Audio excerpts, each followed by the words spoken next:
Hi everyone, welcome to the YouTube channel. In this video, we will see how to enable and disable developer mode in Android. If you want to do any sort of changings using the developer mode but you couldn't find this option, so I'll show you how you can enable and also how you can disable the developer mode in Android. So first you have to simply search for the settings in your mobile phone. Once the settings gets open, then you have to click on my phone, or you can also click on to the option about phone information, any option related to it. Further, you will find different options. From all these options, you have to simply go with this option, which is called build model or build number, like that.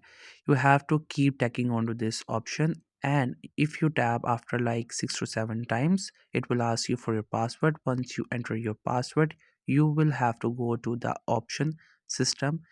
Then you will find this option developer option, which is the developer mode, and it will get enabled.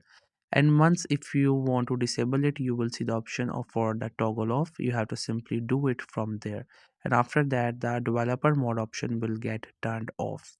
And that's it. This is how you will be able to turn on and turn off the developer mode in Android. I hope you find this video helpful and informative. Make sure to subscribe to the YouTube channel for more informative videos and updates. You can leave a like, comment. If you have any queries, feel free to ask. Thank you so much for watching the video.